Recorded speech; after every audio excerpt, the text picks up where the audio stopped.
మారడు అని ఒక మహాశివభక్తుడు.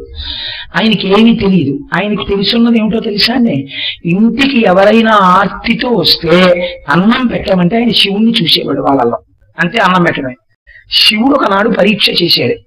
హోర్న వాన 3 రోజుల నుంచి ఎడతెరిపి లేదు అసలు ఆ వర్షం. అంత వర్షం, వాళ్ళకున్నది చిన్ని పూరిపాక, ఐశ్వర్యం అంతా తీసేశాడు ఈశ్వరుడు. వాళ్ళు అన్నారు, అబ్బా గొడవ వదిలిపోయింది, హాయిగా ఐశ్వర్యం అంతా పోయింది కాబట్టి ఇప్పుడు దాని గొడవ లేదు, ఇంకా మనం హాయిగా శివపూజ చేసుకోవచ్చు అనుకున్నారు.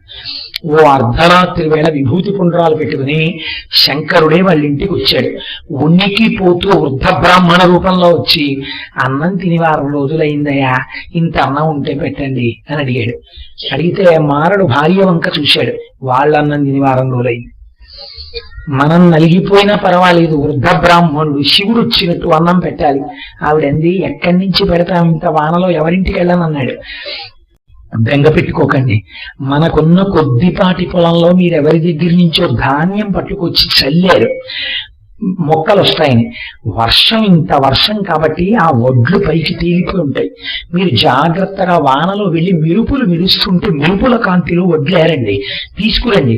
నేను ఆ వడ్లు గబగబా దానికి ఉన్న పొట్టు తీసేసి, ఎంత కష్టం అండి నిజంగా, తడి వడ్లుకు పొట్టు తీయడం అంటే, దాంతో జావ చేసేసి ఆయనకి పెడతాను. పెద్ద ఆయన ప్రాణం నిలబడాలని మెరుపుల వెలుతురుతో వడ్లేరాడండి ఆయన, తనకి పంట పోతుందని తెలిసి. వడ్లేని గబగబా పట్టుకుని భార్య దగ్గరికి వచ్చాడు.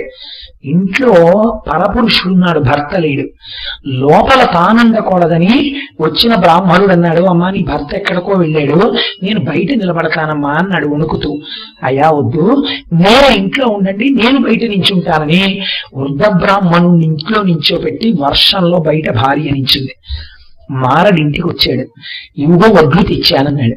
ఎలా జావ చేయడం, అగ్నిహోత్రం ఎలా, ఉన్న ఒక్క పాకలో అన్ని తడిసిపోయి అంటే, అప్పుడు చూరు వైపు చూశారు.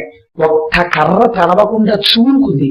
మన పాక పోతే పోయింది, ఆ కర్ర లాగేద్దామని కర్ర లాగేసి అగ్నిహోత్రం వెలిగించి, ఈలోగా ఆవిడ గబగబా మెత్తటి బియ్యం తీస్తే ఆ జావ వేడిగా తయారు చేసి ఉన్న ఇల్లు పోగొట్టేసుకున్నారు. పండవలసిన పంట పోయింది. వర్షంలో నిలబడి నిలబడి నిలబడి నిలబడి ఆవిడ ఆరోగ్యం పాడయ్యే స్థితి వచ్చింది. ఇద్దరు 1 వారం రోజుల నుంచి కడుపుకు అన్నం లేదు.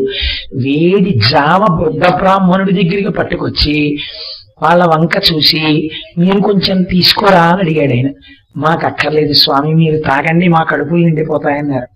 ఆయన పెదవుల దగ్గర పెట్టుకుంటుంటే వాళ్ళు ఎంతో ఆనందంతో బాష్పధారలు కారుస్తూ చూశారు. అంతే, శంకరుడు వెంటనే పార్వతీ సహితుడై ప్రత్యక్షం అయ్యాడు. పొంగిపోయాను మీ భక్తికి, తీసుకుంటున్నాను మిమ్మల్ని నాలోకి అన్నాడు. జ్యోతిస్వరూపులై ఆయనలో కలిసిపోయారు. మారడి శివభక్తి అని గొప్ప ఆఖ్యానం. ఇప్పుడు చెప్పండి, సంసారము బయట ఉందా, సంసారము లోపలుందా? భార్యాభర్తలిద్దరూ బిడ్డలు కలిసి జీవితాన్ని తరింప చేసుకోవచ్చు.